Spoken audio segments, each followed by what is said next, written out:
इस वीडियो में हम लोग पढ़ेंगे ethers, their method of preparation as well as physical and chemical properties. First of all, we will go for the IUPAC naming of ethers. तो ethers are ROR, right? तो इनको IUPAC में बोलते हैं एल्कोक्सी एल्केन। क्या? Alkoxy alkane. For an example, CH3OCH3, दूसरा C2H5OC2H5। तो एक ग्रुप ऑक्सीजन के साथ और एक ग्रुप एल्केन, ठीक है। तो यहां पर पहला कंपाउंड हो जाएगा एक कार्बन मिथॉक्सी और मीथेन और सेकेंड वन इथॉक्सी और इथेन। इनके कॉमन नेम दो मिथाइल ग्रुप है, तो ये हो जाएगा di methyl ether because of 2CH3, तो 2 for di and CH3 for methyl. Second will be di-ethyl or ether. Third example, we are taking CH3O C2H5. तो larger alkyl group will be alkane और smaller alkyl group will be alkoxy। तो इस तरीके से इस compound का IUPAC name हो जाएगा मिथॉक्सी और ethane. This will be the IUPAC naming और common name will be alphabetically ethyl, methyl और ईथर, ठीक है। तो ये कॉमन नेम्स थे। पहला है methoxymethane, same alkyl group alkoxy alkane. Second alkyl group, second में भी सेम है तो एल्कोक्सी एल्केन, और थर्ड में दो डिफरेंट एल्काइल ग्रुप है। Smaller group will be alkoxy and larger group will be alkane, तो ये हो जाएगा मिथॉक्सी इथेन, ठीक है। फिर इसके बाद अगर हम यहां पर कुछ और कंपाउंड्स लें, जैसे आपने लिया CH3O CH2 अब CH3, ठीक है। तो larger group will be the parent alkane, यानी पेरेंट हाइड्रोकार्बन हो जाएगा। और दूसरा इसी का दूसरा फॉर्म ले लिया CH3O CH3 और CH3। अब इसमें देखिएगा तो पेरेंट चेन के से मिथॉक्सी अटैच्ड है, तो फर्स्ट कार्बन, सेकेंड कार्बन और थर्ड कार्बन। तो ये कंपाउंड हो जाएगा 1 मिथॉक्सी और प्रोपेन, ठीक है। 1 मिथॉक्सी प्रोपेन, तो it will be 1 methoxy your propane. और सेकंड हो जाएगा तो longest chain will be the parent chain 1 2 and 3। This will be what 2 methoxy और प्रोपेन, बिकॉज प्रोपेन के सेकंड कार्बन से ये जोड़ा हुआ। इस तरीके से कॉमन नेम में first will be methyl n propyl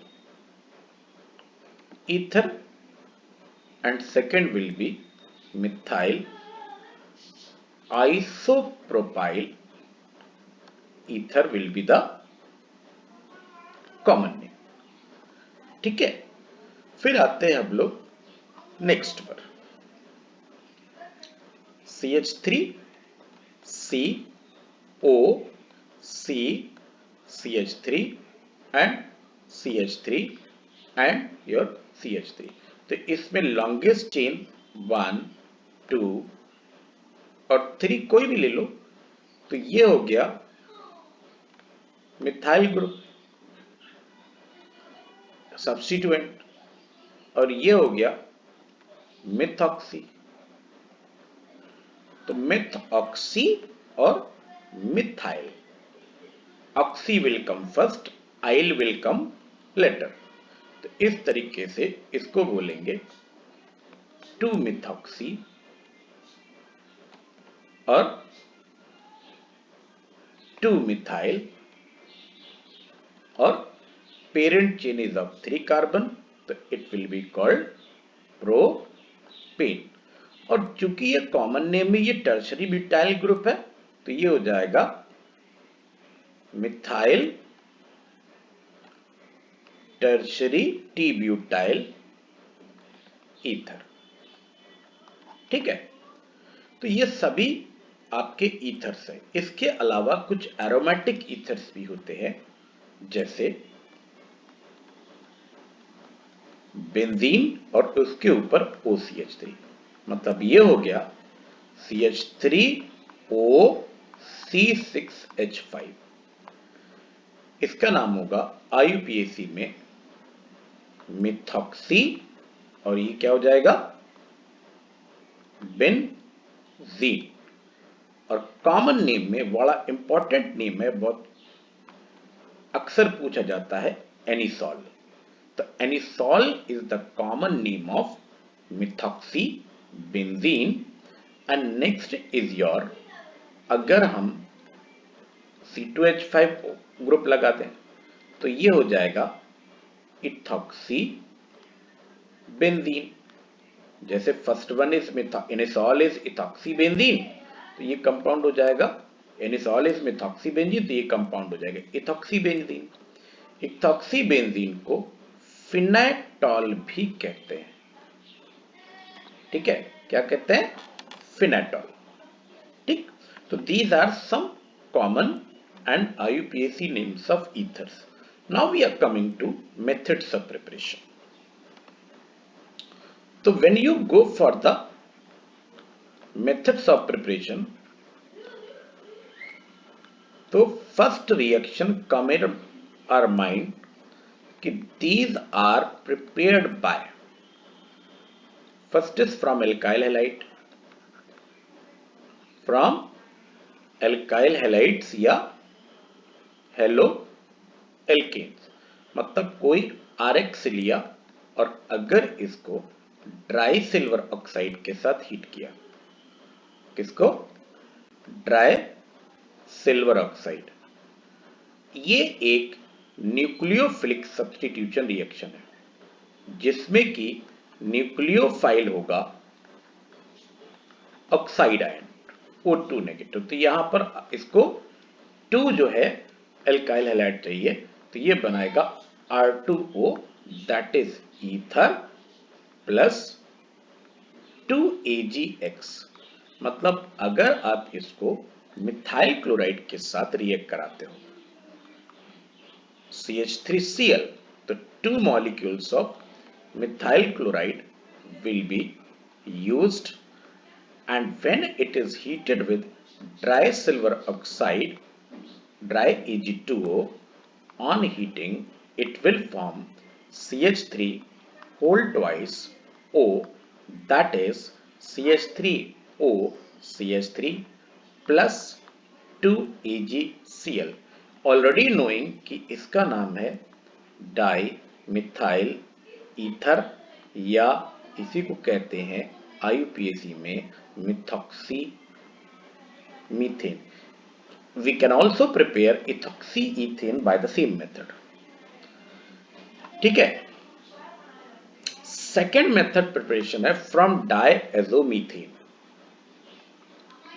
from डायएजोमीथेन, तो जब हम डायएजोमीथेन को लेंगे तो सबसे पहले हमारा ये क्वेश्चन आता है कि डायएजोमीथेन है क्या। ठीक है, तो यहां पर डायइजोमीथेन इज योर CH2N2 प्लस, इसको रिएक्ट कराएंगे अल्कोहल से, if you have taken CH3OH, ठीक है, इन प्रेजेंस ऑफ HBF4 या BF3 भी लिया जाता है, तो N2 निकल जाएगी and you will get CH3OCH3 dimethyl ether और मिथॉक्सी मीथेन, तो ये बन गया dimethyl ether. If you take ethyl alcohol then you will get ethyl methyl ether, मतलब अगर आप यहां से, मीनिंग दैट कि यहां पर अगर आप C2H5OH ले लेते हैं तो CH2N2 HBF4 की प्रेजेंस में इसको हीट करने पर यह कंपाउंड बनाता C2H5OCH3 प्लस N2, ठीक है, तो ये एक रिएक्शन होगी। तीसरी मेथड ऑफ प्रिपरेशन है तुम्हारा from Williamson synthesis. Williamson synthesis में 1 डिग्री या प्राइमरी एल्काइल हैलाइड्स लिए जाएंगे और इनको आपको आर हीटेड विद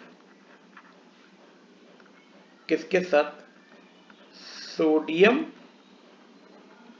एल्कोक्साइड और सोडियम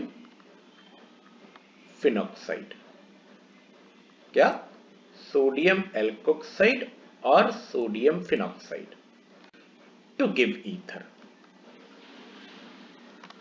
और कंडीशन है कि alkyl halide must be primary.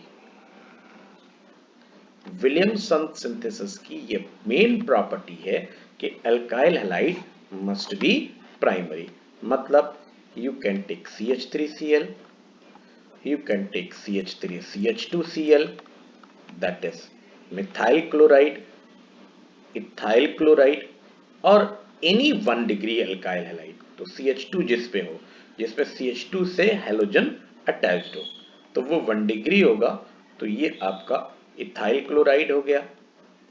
अब इसको हमने क्या कहा, किसी भी सोडियम एल्कोक्साइड से, जैसे आपने यहां पर सोडियम फिनॉक्साइड ले लिया Na positive O negative CH3 और इसको हीट करेंगे, यहां पर ले लिया Na पॉजिटिव O नेगेटिव और CH3 या C2H5, ठीक है, CH3 की जगह हम क्या ले दें, C2H5, इसको हीट करोगे तो आप देखो NaCl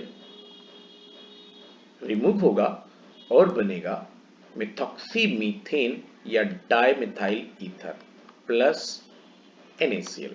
Similarly, you will get here C2H5 OC2H5 plus NaCl, that is diethyl ether. तो ये हो गया डाइमिथाइल ईथर और सेकेंड हो गया क्या, डाइइथाइल ईथर, ठीक है।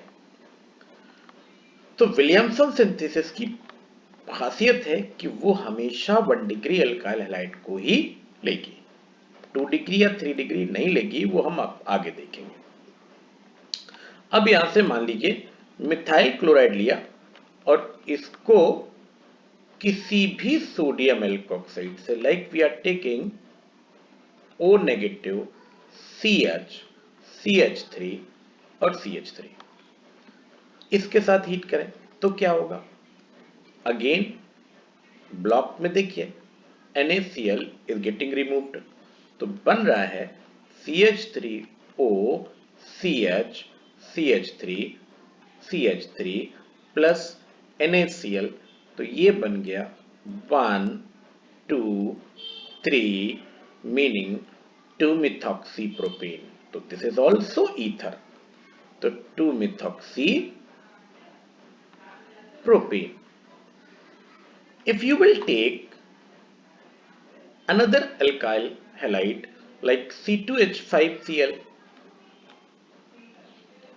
with Na positive, O negative, CH sodium terbutoxide या सोडियम टर्शरी ब्यूटॉक्साइड, तो ये आपका है, पहला है सोडियम आइसोप्रोपोक्साइड, सोडियम आइसोप्रोपोक्साइड, और ये हो गया सोडियम टरब्यूटॉक्साइड। अगर हम इसके साथ हीट करते हैं तो भी ईथर का फॉर्मेशन होगा।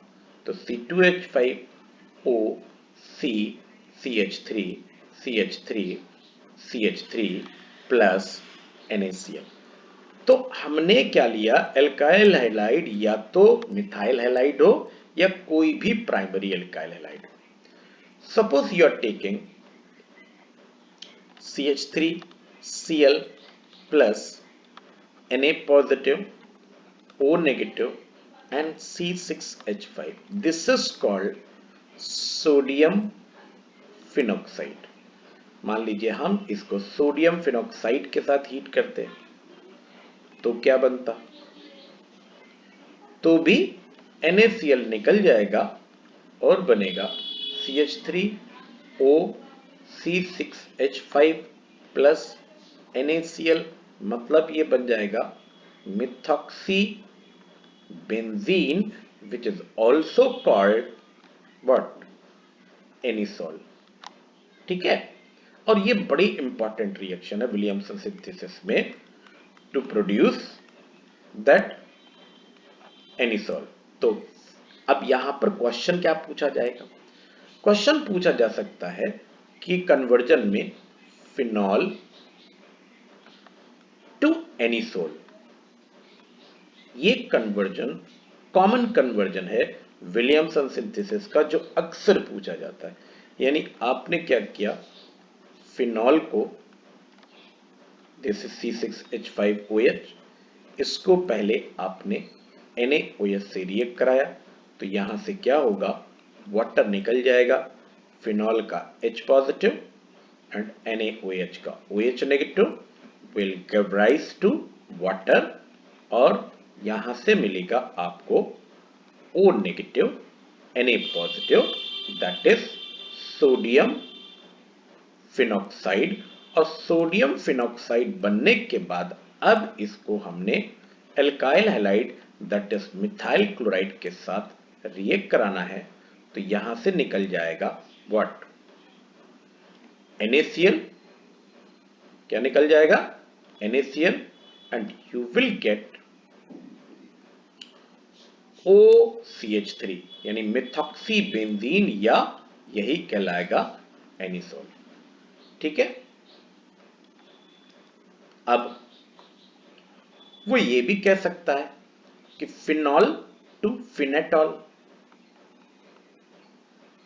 Phenol to फिनेटॉल।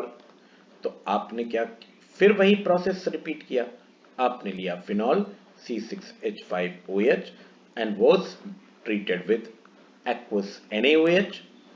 This is aqueous NaOH. So what will happen? Water molecule will be removed. So this is water molecule which is getting removed, और यहां से O नेगेटिव Na पॉजिटिव लग जाएगा, and this is called sodium phenoxide. Then Williamson synthesis starts heating with your C2H5Cl. तो इसको heat करना जरूरी है, तो बिना हीट के ये रिएक्शन पॉसिबल नहीं होगी। तो इस तरह से ये क्या निकल गया, NaCl निकल गया, है ना, and you got what, OC2H5 plus NaCl already भी रिपोर्ट। तो ये इथॉक्सी बेंजीन है, इसी को बोलते हैं फिनेटॉल। ठीक, अब वो ये कह रहा है कि विलियमसन सिंथेसिस 2 डिग्री और 3 डिग्री अल्काइल हैलाइड्स क्यों नहीं देते? क्योंकि विलियमसन सिंथेसिस में सिर्फ एक ही प्रोडक्ट बनता है, ईथर, और alkyl halide must be primary. तो कह रहा है कि इफ अल्काइल हैलाइड्स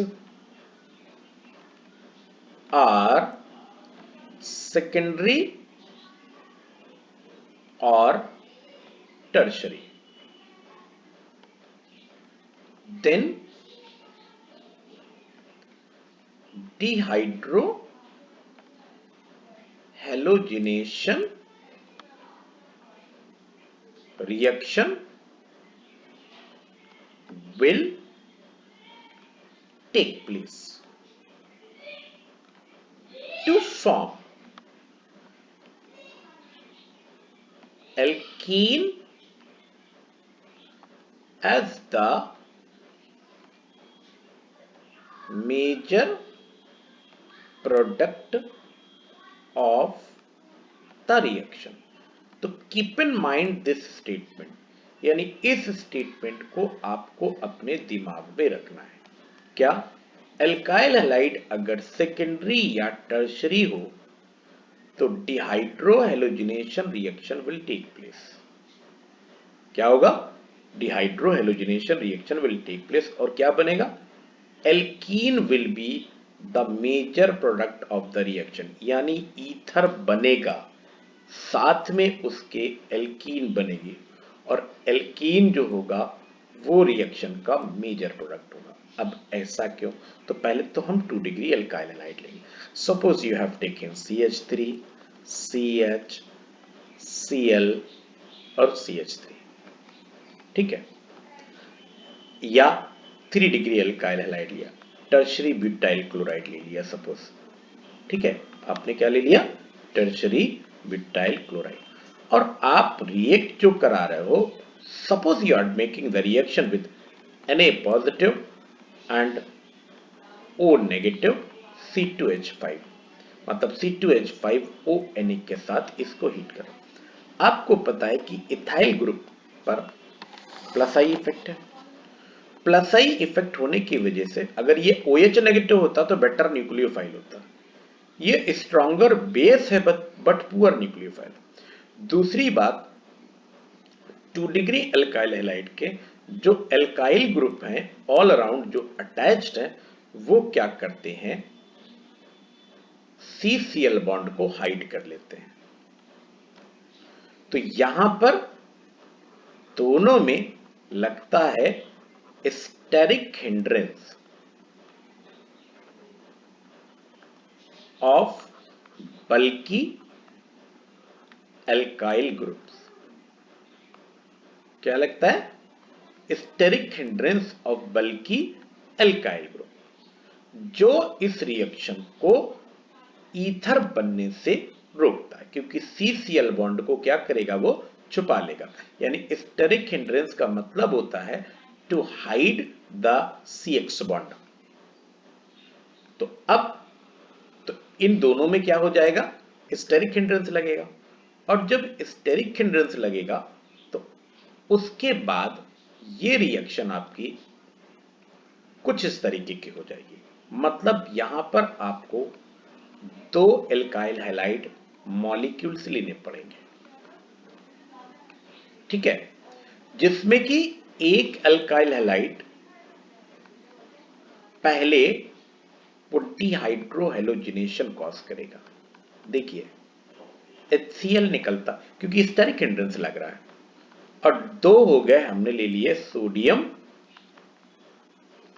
फिनॉक्साइड। तो H पॉजिटिव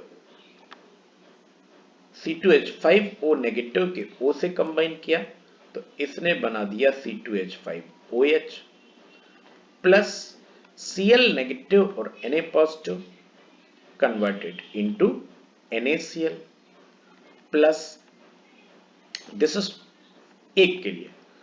जो दूसरा है वो क्या करेगा कि इसको CCl बॉन्ड को तोड़ेगा, लेकिन देर में तोड़ पाएगा क्योंकि ये हिडन बॉन्ड है, और हिडन बाय छुपा लिया गया किसके थ्रू, 2CH3 के थ्रू।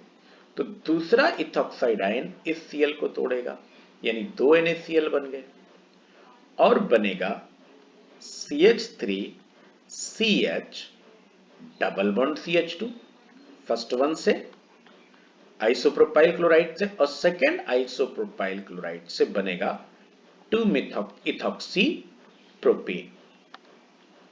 ठीक, तो जो जिसमें बॉन्ड ब्रेकिंग जल्दी, क्योंकि ये स्ट्रॉन्गर बेस है बट पुअर न्यूक्लियोफाइल है, moreover steric hindrance is working. तो यहां पर स्टेरिक हिंड्रेंस काम कर रहा है, यानी स्टेरिक हिंड्रेंस का मतलब बल्कि एल्काइल ग्रुप CCl बॉन्ड को हाइड कर ले रहे हैं अगेंस्ट सोडियम इथॉक्साइड, यानी इथॉक्साइड आयन। तो जो प्रोपीन बनेगा वो मेजर होगा, और चूंकि ये एल्कोक्साइड के थ्रू हीट कर रहे हो तो जो ईथर बनेगा OC2H5 वो हो जाएगा minor product of the reaction. ठीक है, कैसा हो जाएगा, minor product of the reaction. अगर आप टर्शरी लेते, मान लीजिए आपने ऐसा ही टर्शरी ले लिया, सेम रिएक्शन होगी, नथिंग चेंज। तो टर्शरी में CH3 C Cl CH3 and CH3, इस पे भी क्या काम कर रहा है, स्टेरिक हिंड्रेंस, मतलब CCl bond is hidden by your these 3 CH3। तो इसको हमने C2H5O नेगेटिव Na पॉजिटिव, और जब हाइड कर गया, और हमें ये भी पता है कि ये एक बेटर बेस है, कौन, C2H5O negative, because of plus I effect of ethyl group, तो ये डिहाइड्रो हेलोजनेशन कॉज करने लगेगा। तो एक मॉलिक्यूल ईथर बनाएगा और एक मॉलिक्यूल एल्कीन बनाएगा।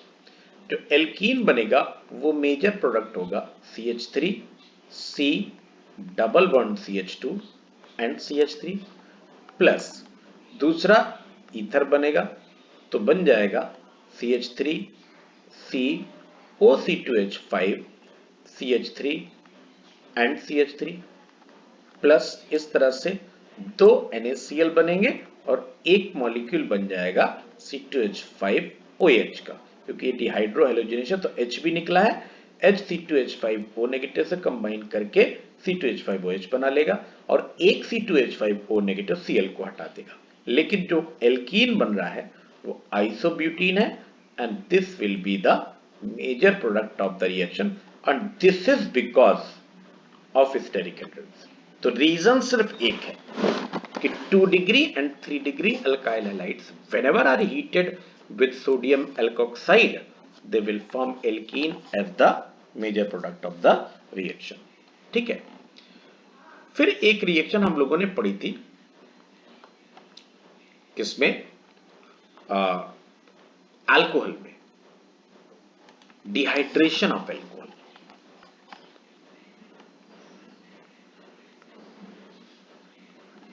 Dehydration of alcohol in presence of concentrated H2SO4 at 413 Kelvin or Al2O3 at 573 Kelvin। या तो solid that dehydrating agent Al2O3 लो या फिर कंसंट्रेटेड H2SO4। तो यहां पर जैसे आपने ले लिया मिथाइल अल्कोहल CH3OH, ठीक है, इसके दो मॉलिक्यूल कंसंट्रेटेड H2SO4 ले रहे हैं, 413 केल्विन टेम्परेचर ले रहे हैं, या ethyl alcohol C2H5OH concentrated H2SO4, ठीक है, और योर 413 केल्विन। तो you will have to take 2 molecules, तो मतलब ऐसा हो जाएगा ROH और ROH। तो यहां से क्या निकल जाएगा, वाटर, तो बन जाएगा पहले में CH3OCH3 और दूसरे में बनेगा C2H5OC2H5 plus H2O plus H2O. तो first will giving rise to dimethyl ether, ठीक है, and second is giving rise to diethyl ether. Going through the mechanism of the reaction that we have already done the mechanism, लेकिन हम फिर से करेंगे mechanism के लिए सबसे पहले कंसंट्रेटेड H2SO4 को आप ब्रेक कर लो, किसमें, H positive and HSO4 negative. फिर आप लेते हैं पहला स्टेप, प्रोटोनेशन ऑफ एल्कोहल. तो प्रोटोनेशन के लिए आपने सपोज ले लिया C2H5OH इथेनॉल या इथाइल अल्कोहल और इसको रिएक्ट कराया H पॉजिटिव पर. तो ऑक्सीजन के ऊपर लोन पेयर है, लोन पेयर कंबाइन करेगा H पॉजिटिव से, रिवर्सिबल स्टेप में ये बन जाएगा C2H5OH और H. अब आपको पता है कि ऑक्सीजन की वैलेंसी 2 से ज्यादा इंक्रीज नहीं कर सकती. अगर बॉन्ड 2 से ज्यादा आ जाएंगे तो फिर ऑक्सीजन पे आ जाएगा पॉजिटिव चार्ज, क्योंकि पॉजिटिव चार्ज H पॉजिटिव था, वो ट्रांसफर हो गया, O पर पहुंच गया. तो ये बन गया क्या, protonated ether. Now this protonated ether will be dissociated to form carbocation. तो second step will be formation of carbocation. तो अब क्या होगा, ये जो C2H5OH2 पॉजिटिव है ये क्या करेगा, ये फिर रिवर्सिबली ब्रेक होगा टू फॉर्म इथाइल कार्बोकेटाइन. कौन सा, ethyl carbocation plus water. Ethyl carbocation will combine with another alcohol molecule and temperature is how much? Temperature is 413 Kelvin. It will be maintained. तो अब C2H5OH again इसके पास है lone pair that will combine with ethyl carbocation to form protonated ether. क्या बनाएगा, protonated ether. Again oxygen के पास 3 bond हो गए, 3 bond का मतलब पॉजिटिव चार्ज, तो इसने बना लिया प्रोटोनेटेड ईथर. ठीक है, this protonated ether will undergo deprotonation. बताइए कैसे डीप्रोटोनेशन होगा. Deprotonation of this protonated ether will be caused by the remaining part of H2SO4, which is HSO4 negative. This will be the base. It will gain H positive and H positive will leave the negative charge on O to convert it into diethyl ether. ठीक है, किसमें convert कर देगा, diethyl ether में, और H2SO4 अलग हो जाएगा. इस तरीके से ईथर फॉर्मेशन में 4 स्टेप्स होते हैं. पहला protonation to form protonated alcohol बनाना, और उसके बाद दूसरा step formation of ethyl carbocation, तीसरा step formation of protonated ether, चौथा step formation of diethyl ether, that is a deprotonation. तो ये है डीप्रोटोनेशन. ठीक है, डीप्रोटोनेशन. और तीसरा स्टेप है formation of protonated ether, formation of protonated ether. Understood. ठीक है, now we are coming to properties. तो प्रॉपर्टीज में सबसे पहले हम लोग आएंगे फिजिकल प्रॉपर्टीज में. ठीक है, कौन सी, फिजिकल प्रॉपर्टीज में. When you go for the physical properties, तो आपके पास सिर्फ 2 ही ईथर ऐसे हैं. कौन से, dimethyl ether and diethyl ether are colorless gases. ये गैसेस, ये डाइमिथाइल ईथर और डाइइथाइल ईथर गैसेस है क्योंकि because of lack of intermolecular hydrogen bond, because of lack of intermolecular hydrogen bond. तो हाइड्रोजन बॉन्डिंग की कमी की वजह से, ना होने की वजह से ये गैसियस स्टेट में पाए जाएंगे, जबकि हायर ईथर्स जो हैं आर कलरलेस लिक्विड्स। और इनकी जो ओडर होती है ईथर्स की ओडर का मतलब स्मेल, ये आपके स्वीट स्मेलिंग लिक्विड्स होते हैं, ठीक है, मीठी खुशबू, राइट। अच्छा, अब आती है बारी किसकी, बॉइलिंग पॉइंट की। तो alcohol ether comes, that ether के बाद आएगा aldehyde, ketone, carbox, then alcohol, then carboxylic acid. तो हम लोग इसको किससे कंपेयर करेंगे, अल्कोहल से। Boiling point of alcohols, that ethers, are lower than that of ethers, यानी alcohols। क्यों? क्योंकि ईथर में लाइक ROR और अल्कोहल्स में है ROH ग्रुप। तो presence of OH group showing what? Formation of intermolecular hydrogen bond, polar दोनों ही है। जबकि जो ईथर है इसमें सिर्फ और सिर्फ डाइपोल डाइपोल इंटरेक्शन पाया जाता है, ठीक है। क्या पोलर है तो पोलर को बोलते हैं dipole dipole interaction, no hydrogen bonding. तो ये स्ट्रांग होगा और ये dipole interaction is weak. Because of that reason ethers के बॉइलिंग पॉइंट अल्कोहल से कम होते हैं, ठीक है। क्यों? तो एग्जैक्ट आंसर क्या लिखोगे, एग्जैक्ट आंसर ये लिखोगे, because alcohols have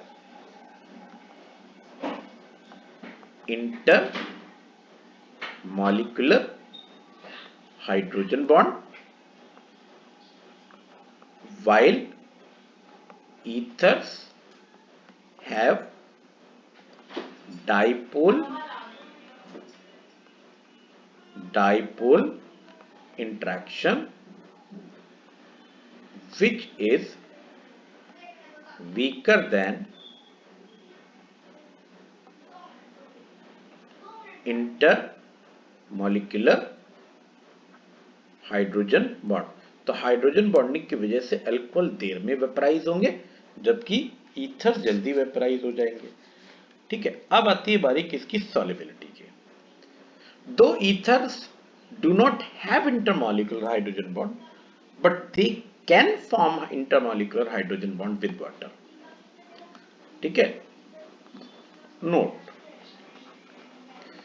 ethers are sparingly soluble, मतलब slightly soluble in water because they are able to form intermolecular hydrogen bond with water. Reason, इसके पास ऑक्सीजन है और ऑक्सीजन पे लोन पेयर है और ये ऑक्सीजन जो है वाटर के H से हाइड्रोजन से मिल करके डाइपोल इंटरेक्शन शो करेगा, लाइक दिस वन। देखिए ऐसे, suppose you have taken this ether ROR, तो it has two lone pair and your water has also lone pair and oxygen, and OH bond की presence will enable it to form intermolecular hydrogen bond. तो ये थोड़ा बहुत dissolve हो जाएंगे, but they are completely soluble in organic solvents like benzene. ठीक है, clear? Organic solvents में ये जो है कंप्लीटली डिसॉल्व हो जाएंगे, right? Now we are coming to chemical properties.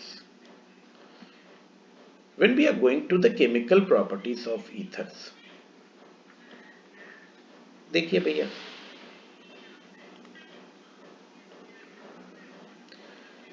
Chemical properties में कंपाउंड है ROR। तो first chemical property, very important reaction, chlorination of ethers. तो यहां पर क्लोरीनेशन दो तरीके से होगा, एक इन द डार्क,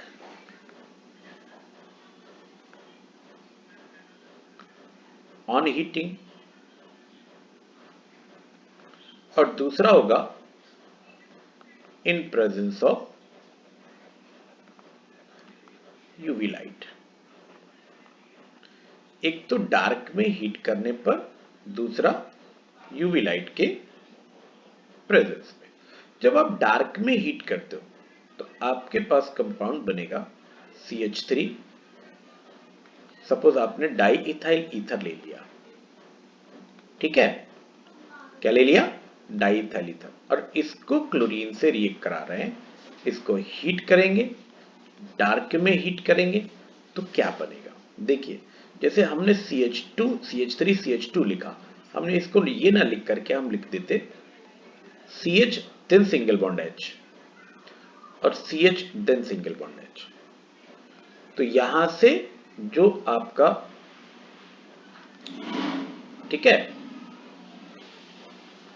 क्या होता कि जो H है, ये दोनों H क्लोरीन के थ्रू सब्स्टिट्यूट हो जाएंगे। तो you will have to take 2Cl2, बनेगा CH3 CH Cl O CH Cl और CH3 plus 2 HCl molecule. This is a very important reaction and the name of product will be alpha alpha dash. क्या नाम होगा? Alpha alpha dash dichloro di ethyl ether. ठीक है, so the product will be dichloro diethyl ether. But when you go for UV light, जब आप UV light में जाते हो तो क्या बनेगा? देखिए, CH3 CH2 O CH2 and CH3 plus 10Cl2, मतलब you need to remove 10 hydrogen. तो जितने हाइड्रोजन जहां से रिमूव होंगे यूवी लाइट पे, ये फ्री रेडिकल सब्स्टिट्यूशन रिएक्शन है, तो जितने हाइड्रोजन जहां से रिमूव होंगे उतने ही क्लोरीन अटैच हो जाएंगे। जैसे CH3 की जगह CCl3, CH2 की जगह CCl2, फिर CCl2 और CCl3। इसको कहते हैं पर क्लोरो डाई इथाइल ईथर। तो 10H निकले तो 10HCl, तो 10H की जगह 10 क्लोरीन और H निकल गया 10HCl, तो ये will have to take 10Cl2। तो डार्क में alpha alpha dash dichloro di ethyl ether, और यूवी लाइट में बनेगा जाकर के पर क्लोरो डाई इथाइल ईथर। ठीक है, अब आते हैं फॉर्मेशन ऑफ ऑक्साइड, पेरोक्साइड्स एंड हाइड्रोपेरोक्साइड्स। अगर ईथर को लॉन्ग टाइम तक, very important point, when ethers are kept for long time, अगर काफी टाइम तक रख दिया जाए, ठीक है, रखे हुए ईथर है and are exposed to air and sunlight, they form peroxides and hydroperoxides. क्या बनाएंगे? peroxides और hydroperoxides, which make presence of peroxide and hydroperoxide make the ether toxic. Ether को जो टॉक्सिक बनाने वाला है, जो टॉक्सिसिटी है, that will be because of peroxide and hydroperoxide. ठीक है, ये ईथर को टॉक्सिक बना देते हैं और ये तब होता है जब ईथर को एयर और सनलाइट में एक्सपोज किया जाए. ठीक है, जैसे हमने क्या बताया, लॉन्ग टाइम तक इसको एयर में एक्सपोज करो, सनलाइट में, तो ये क्या बनाएगा, पेरोक्साइड एंड हाइड्रोपेरोक्साइड. तो देखिए कैसे, आपके पास डाई इथाइल ईथर है. ठीक है, this is your di ethyl ether. इसको हमने ऑक्सीजन से रिएक्ट कराया तो हाफ O2 मतलब O. O का इलेक्ट्रॉनिक कन्फिगरेशन है 2,6. इसका यह मतलब हुआ कि इस पे एक लोन पेयर की कमी है, मतलब ऑक्टेट की कमी है. ऑक्टेट से कम इलेक्ट्रॉन है O में, तो ऑक्टेट पूरा करने के लिए क्या करेगा, दूसरा जो ऑक्सीजन है ईथर का, वो क्या करेगा, इसको इलेक्ट्रॉन डोनेट कर देगा and that will take place in presence of sunlight. तो ये बन गया OC2H5 and here is a coordinate bond. तो ये बन गया डाई इथाइल पेरोक्साइड और यही क्या करता है, एक टॉक्सिक सब्सटेंस. तो पहला टॉक्सिक सब्सटेंस मिल गया. Ether is not toxic. Ether में जो बनेगा diethyl peroxide and diethyl hydroperoxide, that will make the ether toxic. तो सेकंड हमने लिया C2H5, ठीक है, O इस तरह से लिख लीजिए, CH3 CHH, तो ये CH3 CH2 हो गया. फिर यहां से एक साइड लिख लो C2H5 और इसको हम क्या करेंगे, O2 से रिएक्ट कराएंगे, मतलब O डबल बॉन्ड से O से रिएक्ट कराएंगे और ये, तो ये दोनों तरीके के कंपाउंड बनते हैं. हाइड्रोपेरोक्साइड भी बन जाएगा और डाइथाइल पेरोक्साइड भी बन जाएगा. तो पहला हो गया टॉक्सिक सब्सटेंस डाइथाइल पेरोक्साइड. अब दूसरे में क्या होगा, ये दोनों ऑक्सीजन इस अल्फा कार्बन के CH बॉन्ड से के बीच में इंसर्ट हो जाएंगे और ये बनेगा CH3 CH O OH and OC2H5. तो ये हो गया डाई इथाइल. अब चूंकि आपका जैसे आपने क्यूमीन प्रोसेस पढ़ा था, तो क्यूमीन प्रोसेस है, क्यूमीन हाइड्रोपेरोक्साइड बनता है जब क्यूमीन को एयर ऑक्सीडेशन कराते, तो यहां पर डाई इथाइल हाइड्रोपेरोक्साइड बन गया क्योंकि OOH बॉन्ड है, इसीलिए ये हाइड्रो peroxide कहलाएगा. And this is also a toxic substance and makes the ether toxic. तो डाइथाइल ईथर को टॉक्सिक बनाने वाले दो सब्सटेंस हैं. ये भी क्वेश्चन इस तरीके से पूछ सकता है कि toxicity of ether kept exposed to air and sunlight is due to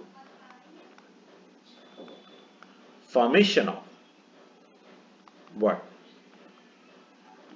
तो यहां पर 2 पॉइंट हो गए, एक डाई इथाइल पेरोक्साइड और सेकंड क्या हो जाएगा, di ethyl hydroperoxide.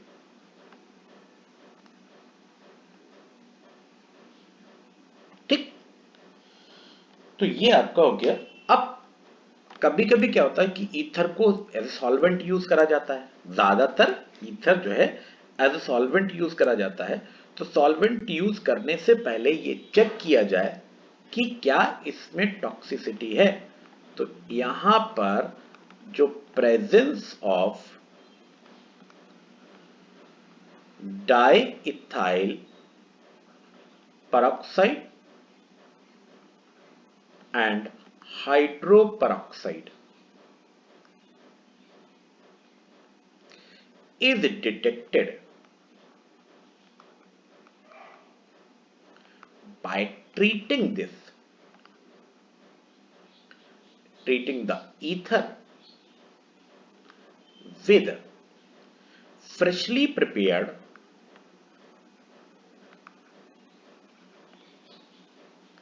FeSO4 solution and potassium thiocyanate KSCN potassium thiocyanate to form blood red solution। अगर ये ब्लड रेड सॉल्यूशन बन जाता है, ईथर को अगर आप फ्रेशली प्रिपेयर्ड किससे रिएक्ट कराएं, ईथर को freshly prepared ferrous sulphate solution या पोटेशियम थायोसाइनेट से रिएक्ट कराते हैं, तो ये ब्लड रेड सॉल्यूशन बनाएगा, जो कि ये इंडिकेशन है कि इसमें diethyl peroxide and diethyl hydroperoxide की प्रेजेंस होती है। और आपको पता है कि पेरोक्साइड तो ऑक्सीडाइजिंग एजेंट होता है, पेरोक्साइड हाइड्रोजन पेरोक्साइड तो ऑक्सीडाइजिंग और रिड्यूसिंग एजेंट दोनों होता है। हमने यहां लिया पेरोक्साइड ले रहे हैं, तो आपने पेरोक्साइड लिया, पेरोक्साइड को रिएक्ट कराया किससे, FeSO4 से। FeSO4 मतलब Fe2 पॉजिटिव। तो ये Fe2 पॉजिटिव को पेरोक्साइड जो है वो ऑक्सीडाइज कर देगा किसमें, Fe3 पॉजिटिव। और Fe3 पॉजिटिव में पोटेशियम थायोसाइनेट से रिएक्ट कराएंगे, यानी HCN नेगेटिव से। तो HCN नेगेटिव के 3 मॉलिक्यूल्स, क्योंकि एक नेगेटिव वैलेंसी -1 है, तो इसके 3 CN नेगेटिव HCN नेगेटिव चाहिए। तो ये बन जाएगा FeSCN whole thrice. This is ferric thiocyanate. क्या है ये, फेरिक थायोसाइनेट, और ये आपका ब्लड रेड सॉल्यूशन है। तो आपसे पूछा जा सकता है कि toxic presence of peroxide and hydroperoxide या toxicity is detected by treating the ether with freshly prepared ferrous sulfate solution followed by the reaction with potassium thiocyanate to form blood red solution। ठीक है, तो इस तरह से ये check कर लेते हैं हम लोग। फिर आता है next chemical property, formation of oxonium salts. क्या, formation of your oxonium salts. अब अपन लेते हैं oxonium salts, formation of oxonium salts. अब ये क्या है, क्योंकि नाम तो उसने दे दिया, ठीक है। अब तुम्हें ऑक्सीनियम सॉल्ट को पता करना है। जैसे आपने क्या किया, रिएक्ट कराया डाई इथाइल ईथर को कंसंट्रेटेड H2SO4 या HCl से। सपोज इसको कंसंट्रेटेड H2SO4 से रिएक्ट कराया, तो आपको पता है कि कंसंट्रेटेड H2SO4 पार्शियली डिसोसिएट होगा H positive and HSO4 negative में, और इस ईथर के लोन पेयर को सिर्फ एक H पॉजिटिव चाहिए, तो ये बना लेगा C2H5O C2H5 प्रोटोनेटेड ईथर बना देगा पॉजिटिव चार्ज, और HSO4 नेगेटिव। इस तरह से हम इसको कहेंगे डाइइथाइल ऑक्सोनियम हाइड्रोजन सल्फेट। क्या कहेंगे? डाइइथाइल ऑक्सोनियम, क्योंकि देखो ऑक्सीजन के ऊपर पॉजिटिव है तो oxonium hydrogen sulphate. If the reaction is carried out with concentrated HCl under cold condition, ये कंडीशन कोल्ड कंडीशन में होगी, ठीक है। तो अगर हम इसको कराते हैं किससे? C2H5 whole twice O with HCl, तो यहां पर भी बनेगा C2H5 whole twice OH positive और एक ब्रैकेट में और दूसरा Cl नेगेटिव, मतलब डाइइथाइल ऑक्सोनियम क्लोराइड। ठीक है, डाइइथाइल ऑक्सोनियम क्लोराइड। मतलब इस तरह से हमको ये पता चला कि ये ईथर जो है एसिड से रिएक्ट करेगा, किसी भी एसिड से रिएक्ट कर जाएगा तो ये ऑक्सोनियम सॉल्ट बना लेगा, और ये ऑक्सोनियम सॉल्ट अब एसिड में सॉल्युबल हो गया। सॉल्युबल होने के बाद अगर हमें प्यूरिफिकेशन करना है ईथर का, तो इसको ऑक्सोनियम सॉल्ट पे बनाना होगा, और उसके बाद हम हाइड्रोलिसिस से we can again get back to ether. ठीक, अब आते हैं reaction with HI, very important reaction.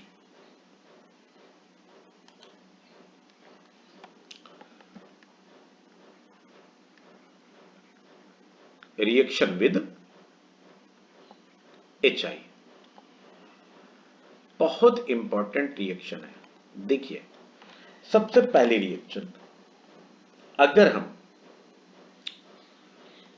Ether लेते, मान लीजिए आपने लिया कोई ROR और इसको HI से रिएक्ट कराया, टेम्परेचर होगा 373 केल्विन। अगर HI एक्सिस में है, क्या HI एक्सिस में है, तो यहां पर 2 HI मॉलिक्यूल यूज होंगे और बॉन्ड ब्रेक हो जाएगा, दोनों CO बॉन्ड ब्रेक होंगे और बनेगा 2 molecule of alkyl iodide plus water. For an example, if you take the reaction C2H5 OC2H5, doesn't matter कि वो सिमेट्रिकल ईथर है कि अनसिमेट्रिकल ईथर है, ये कोई मैटर नहीं करता है। और आप यहां पर HI लेंगे 2HI और उस 2HI के नीचे लिख देंगे एक्सिस में। तो एक्सिस में अगर HI लिया जाता है तो दोनों बॉन्ड, दोनों साइड के ऑक्सीजन के बॉन्ड ब्रेक होंगे। एल्काइल हैलाइड यानी alkyl group will get 373 kelvin पर, 373 केल्विन पर, तो 2 molecule of ethyl iodide plus water या 1 मॉलिक्यूल ऑफ इथाइल आयोडाइड और 1 molecule of methyl iodide plus water का फॉर्मेशन होगा। ठीक है, बट कंडीशन है कि that HI should be in excess. ठीक, if you take ether in excess, ये भी हो सकता है, और ये बड़ी इंपॉर्टेंट रिएक्शन है। If you will take ether in excess, मान लीजिए ईथर को एक्सेस में ले लिया, तो हमने ले लिया CH3 OCH3 या C2H5 OC2H5। पहले हम सिमेट्रिकल ईथर ले रहे हैं। क्या ले रहे हैं? सिमेट्रिकल ईथर, मतलब either side alkyl group same है, और ये ईथर क्या है? एक्सिस में है। इसको HI से रिएक्ट कराएंगे और टेम्परेचर सेम रहेगा, कितना? 373 केल्विन, 373 केल्विन। तो उस कंडीशन में कोई एक बॉन्ड ब्रेक होगा, सिमेट्रिकल के केस में कोई एक बॉन्ड ब्रेक होगा, O will get H positive, तो बनाएगा CH3OH, और CH3 will get I negative, तो ये बना लेगा CH3I। सिमिलरली हियर C2H5OH एक मॉलिक्यूल एल्कोहल का और एक मॉलिक्यूल इथाइल आयोडाइड का फॉर्म होगा। ठीक है, तो ये सिमेट्रिकल ईथर। अब very important reaction for unsymmetrical ether.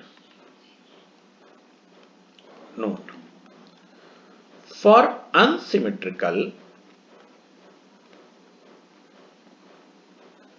1 degree and 2 degree ethers, अगर unsymmetrical 1 degree या 2 degree ether है तो breaking of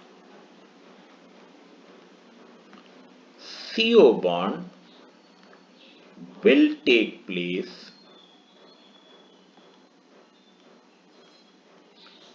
from the side of smaller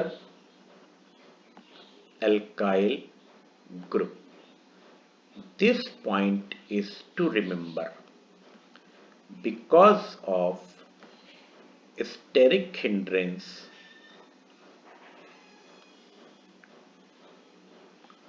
of larger alkyl group.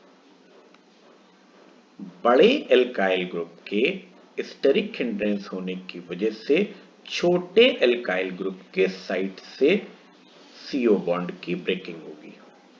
कहां से ब्रेकिंग होगी? बड़े एल्काइल ग्रुप का स्टेरिक हिंड्रेंस मतलब बड़ा एल्काइल ग्रुप CO बॉन्ड को छुपा लेता है। कौन सा? बड़ा एल्काइल ग्रुप CO बॉन्ड अपने साइड के CO बॉन्ड को हाइड कर लेगा, इसी को कहते हैं, या छुपा लेगा, इसी को कहते हैं स्टेरिक हिंड्रेंस, जिसकी वजह से छोटे साइड से छोटे एल्काइल ग्रुप के साइड से ब्रेकिंग होगी। मतलब जैसे आपने लिया 1 डिग्री में CH3 CH2 OCH3, दूसरा लिया ये 1 डिग्री है इथाइल मिथाइल ईथर या मिथॉक्सी इथेन, ये इथाइल मिथाइल ईथर है और ये 1 डिग्री ईथर है क्योंकि जो CH2 है ये 1 डिग्री कार्बन है, इससे डायरेक्टली 1 ही कार्बन जुड़ा है। दूसरा आपने लिया मिथाइल आइसोप्रोपाइल ईथर, तो इसमें भी तो स्टेरिक हिंड्रेंस किसका लगेगा?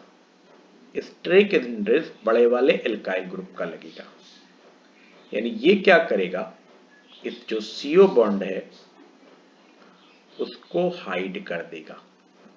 तो ब्रेकिंग इस साइड से होगी छोटे वाले एल्काइल ग्रुप के साइड से।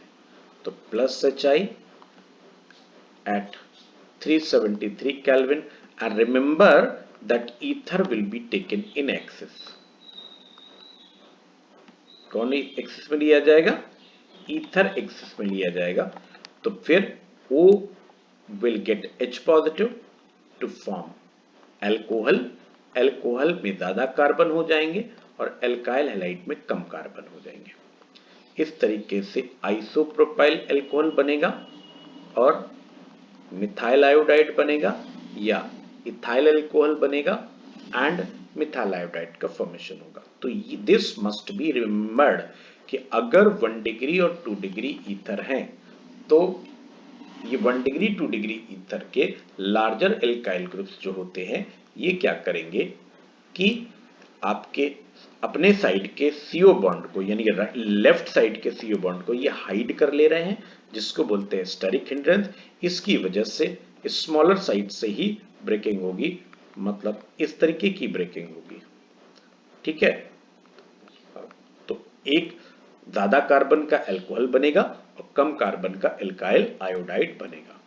नाउ नेक्स्ट पॉइंट, इन दोनों को देखते हुए तीसरा पॉइंट जो है very important. In case of 3 degree ethers, breaking of CO bond, ठीक है, will take place from the side of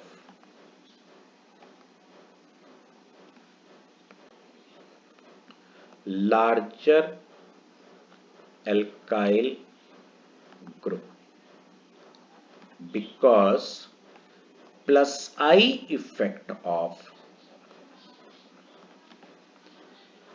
larger alkyl group dominates over steric hindrance. Its steric hindrance dominates over its steric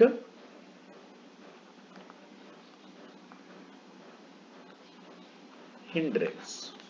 बड़ा important point है ये, ठीक है। तो dominate कर जाएगा किस पर, कैसे, कि आपने क्या किया, CH3C CH3 CH3 O CH3 लिया, तो ये स्टेरिक हिंड्रेंस लगा रहा है बड़ा एल्काइल ग्रुप, स्टेरिक हिंड्रेंस लग रहा है, लेकिन इसका जो प्लस आई इफेक्ट जो है इस CO बॉन्ड की पोलैरिटी को बढ़ा देगा, तो ब्रेकिंग यहां से होगी। मतलब HI सेम टेम्परेचर 373 केल्विन, तो बनेगा more carbon alkyl iodide less carbon alcohol. Very important reaction. तो देखिए, जब 1 डिग्री 2 डिग्री एल्काइल ग्रुप्स होते, हैलाइड ईथर्स होते हैं, तो उस टाइम पर क्या होता है कि उनके जो steric hindrance plus I effect के ऊपर डोमिनेट कर रहा है, यानी स्टेरिक हिंड्रेंस की वजह से स्मॉलर साइड से ब्रेकिंग हो रही है। लेकिन जब 3 डिग्री एल्काइल ईथर लोगे, तो 3 डिग्री ईथर का जो एल्काइल ग्रुप है, लार्जर एल्काइल ग्रुप है, उसका प्लस आई इफेक्ट बहुत ज्यादा हो जाता है, जो कि स्टेरिक हिंड्रेंस को पीछे छोड़ देता है। इसकी वजह से जो ब्रेकिंग बॉन्ड इसी साइड से होगी, मतलब क्या होगा, आई और लार्जर एल्काइल ग्रुप वाला हो जाएगा एल्काइल आयोडाइड, और स्मॉलर ग्रुप वाला क्या हो जाएगा, ईथर हो जाएगा। मतलब ये हो गया जाके एल्कोहल CH3OH और टर्शरी ब्यूटाइल आयोडाइड का फॉर्मेशन होगा, ठीक है। And the next reaction is reaction with PCl5, with PCl5। तो आपने PCl5 को अगर किसी भी ईथर से रिएक्ट कराया, तो आपको पता है इसके पास 2 CO बॉन्ड है, और PCl5 में 2 PCl एक्सियल बॉन्ड्स हैं जो कि वीक होते हैं, क्योंकि आपका जो PCl5 है वो ट्रायगोनल बाइपिरामिडल ज्योमेट्री है, उसमें 3 इक्वेटोरियल है और 2 एक्सियल PCl बॉन्ड्स हैं।